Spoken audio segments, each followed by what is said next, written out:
반갑습니다. 이만필입니다. 신문을 읽어주는 남자 코너를 불규칙적으로 좀 하고 있습니다. 제가 한 4일 정도 서울에 출장도 가고 강의도 있고 국회에서 회의도 좀 진행을 하면서 사람들을 좀 만났습니다. 요즘 여론이 어떤지, 내년 대선 관련된 부분에 대한 판단은 어떤지, 여러 얘기를 좀 많이 듣고 왔어요. 오늘은 남도일보 2021년 6월 3일 목요일자 신문을 읽어드리겠습니다. 첫면에 광주 신용동의 생활도로를 놓고 갈등을 빚고 있다고 이렇게 나왔네요. 도로 문제에 관련된 부분은 실은 구 도로 같은 경우에는 기본적으로 좁죠. 좁다 보니까 통행에 불편도 있고 또 좁은 도로에 차들이 움직이고 그러다 보면 여러 사고 위험률도 높고 그렇죠. 그래서 이 도로 확장 부분인데 결과적으로는 이런 것 같아요. 어제도 그런 얘기가 좀 잠깐 나왔는데 LH 공사가 해야 할 일들이 무엇인가 라는 부분에서 예전에는 LH 공사가 통합이 됐죠. 토지 공사하고 주택 공사가 통합이 됐었죠. 그래서 예전에 토지 공사 같은 경우에는 농촌에 있는 꾸불꾸불한 도로를 어떻게 하면 구역을 나눠서 반듯반듯하게 구역을 토지 정리를 하는 거죠. 정리를 해서 모도 심고 그다음에 수확도 하고 하는 데 있어서 기계 콤바인이라든가 다른 모심기 기계라든가 이런 것들이 가가지고 수확률을 더 높이고 그다음에 더 많이 농지를 확장을 할 것인가 이런 부분에 대한 아이디어와 내용들을 많이 집행을 했다고 합니다. 그래서 그런 혁신적인 아이디어와 내용들을 갖는 게 중요한데 지금 구도심지 같은 경우에는 도로도 좁고 근데 차 주차는 다 해야 되고 그런 여러 가지 부분들이 있죠. 이런 부분들을 획기적으로 바꿀 수 있는 방법이 무엇인가 어떻게 보면 이제 도시 재생의 하나일 것 같은데 그런 아이디어와 내용들을 많이 개발하는 게 중요할 것 같아요.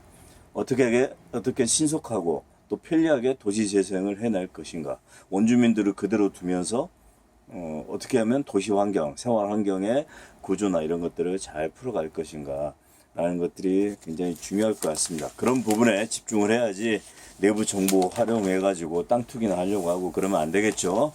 네. 달빛 내륙 철도에 대한 얘기인데요. 요합전 정부에서 발표할 때 실은 빠졌죠. 정부의 전체적인 철도에 대한 어떤 구획이나 획정들을 보통 5년에 한 번씩 하는 것 같은데 여기에 광주와 대구를 잇는 그게 이제 대구는 이제 광주는 빛고울 그죠? 빛고울의 빛 대구는 달굿벌 해가지고 옛날부터 달굿벌이라고 하는데 그 달 해가지고 달빛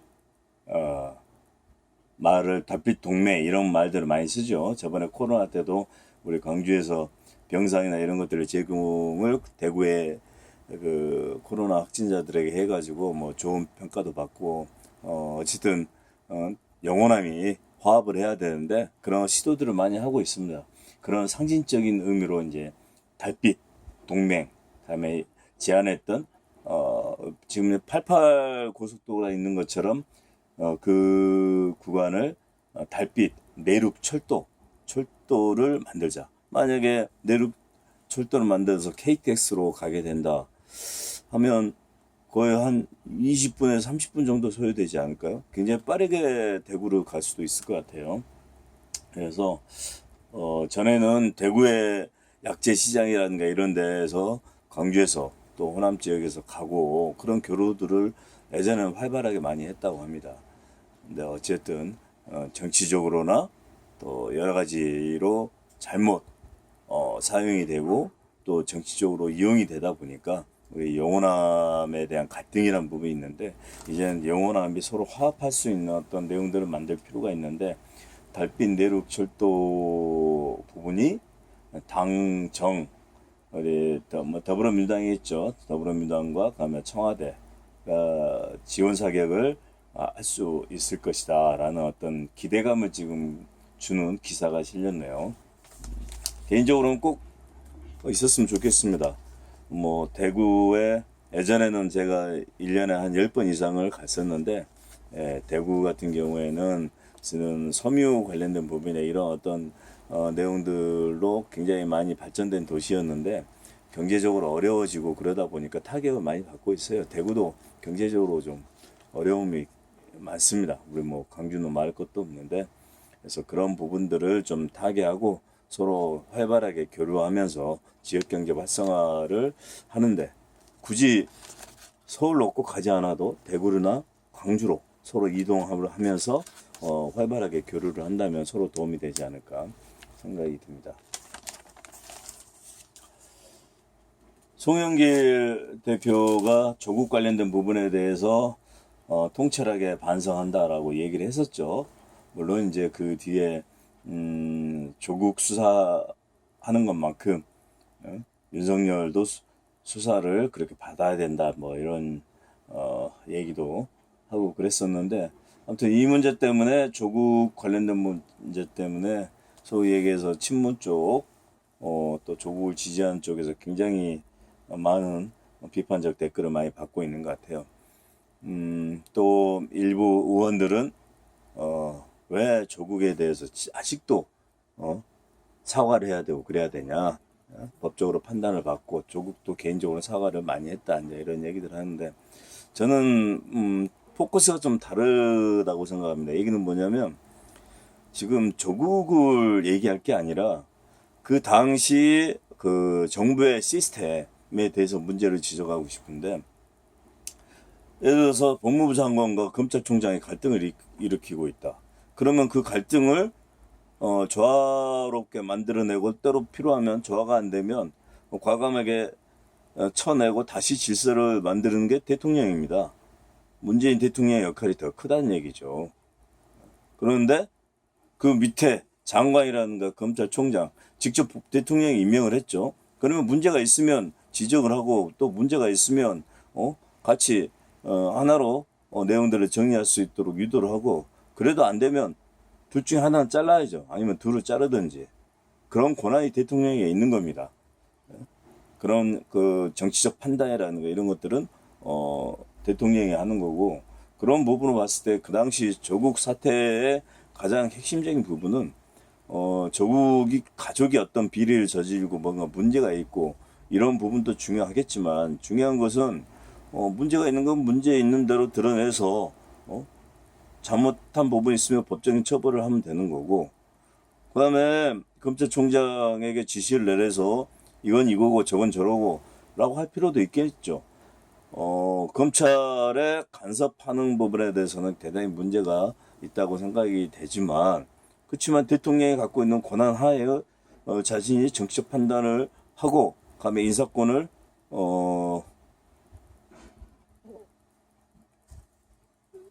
그런 권한을 발휘를 하는 것은 당연하다고 생각이 됩니다. 근데 그런 작동이 제대로 안 됐던 거죠, 그 당시에. 그러다 보니까 조국 사태도 굉장히 길게 갔던 거고, 그다음에 본인이 임명했던 윤석열 검찰총장 관련된 부분도 어떻게 보면 이중적인 상황이 됐던 거죠. 본인이 믿고 지지를 해서 임명을 했는데 실질적으로는 그러한 역할에 대해서 어긋나게 되고, 또 의견이 다른 상황이 되고, 그래서 뭐 어떻게 보면 대통령과 검찰총장이, 법무부 장관과 검찰총장이 대결하는 그런 어떤 상황들이 많이 벌어졌던 거죠. 그래서 그런 부분에 대한 총체적인 책임은 당연히 대통령이 있다. 최종 인사권자는 대통령 아닙니까? 그래서 향후에 그런 문제가 발생이 된다면 나는 적극적인 정치적 행위를 대통령이 할 필요가 있다라고 생각이 됩니다. 장관과 총장이 싸우고 있고 뭘 하고 있는 것을 제3자로서 바라보는 것은 바람직하지 않다. 우리가 싸움을 하다 보면 때로는 말리기도 하고 그래야 되지만 말려갖고 안 되면 조치를 취해야죠.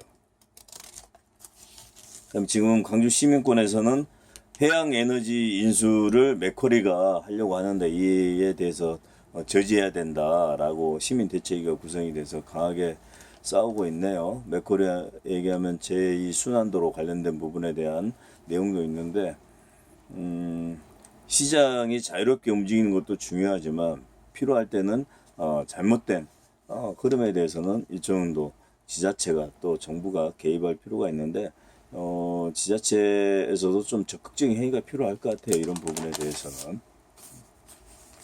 결과적으로는 시민의, 국민의 세금이 들어가는 거 아니겠습니까?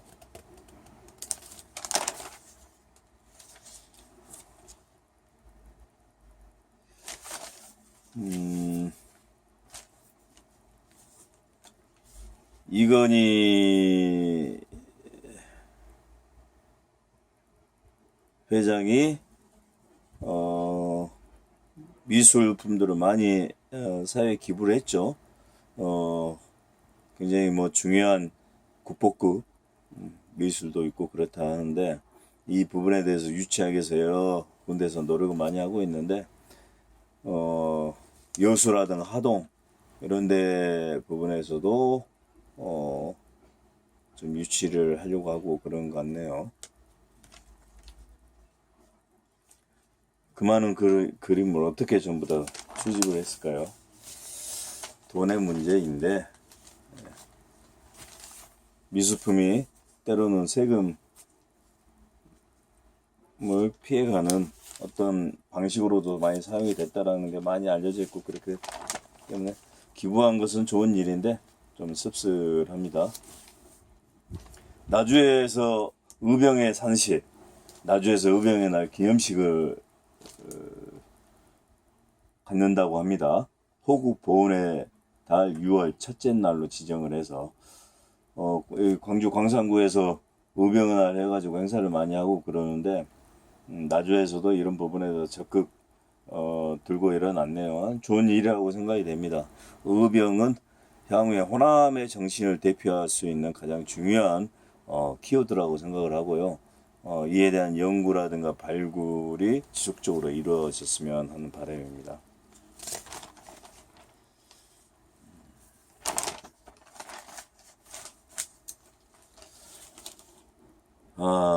고설 재배 통한 차별화된 딸기. 예.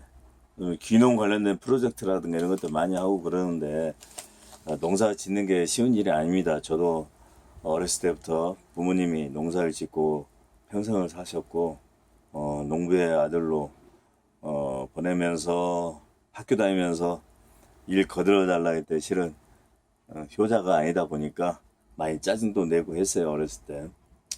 근데 어쨌든 농촌이 살아야 농자 천하 지대본이라고 했죠. 농촌이 살아야 나라가 굳건히 쓸 수 있는데 다양한 시도들이 많이 있네요. 지금 귀농하신 분들이 여기 현우 손율 농장 대표 소개를 했네요.